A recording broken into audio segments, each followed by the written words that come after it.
बिस्मिल्लाहिर्रहमानिर्रहीम। अस्सलाम वालेकुम। कहंदे शहद गुड़े नालों मिठी ते मित्रां दे लूण दी डली। वो तो लूण दी होवे तो शहद गुड़े नालों मिठी।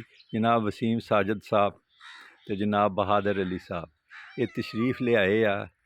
इन्हां दा पिंड आ पतोकी दे कोल रोडे उत्थों। ते एक दिन मैं वीडियो बनाई सी, वो मिठे टांगर दी शरीनी दी मुख्तलिफ इलाकों च मुख्तलिफ नाँ आ।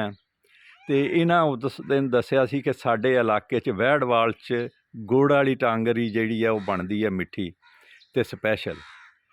ते इन्हां दी मेहरबानी जी ये इन्ना सफ़र करके रमज़ान शरीफ च रोज़े दे नाल जुमे दा दिन और रोज़े भी रखे आ।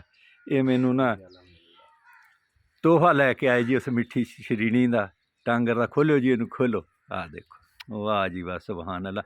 बहुत शुक्रिया जनाब वसीम साहब ते बहादुर साहब।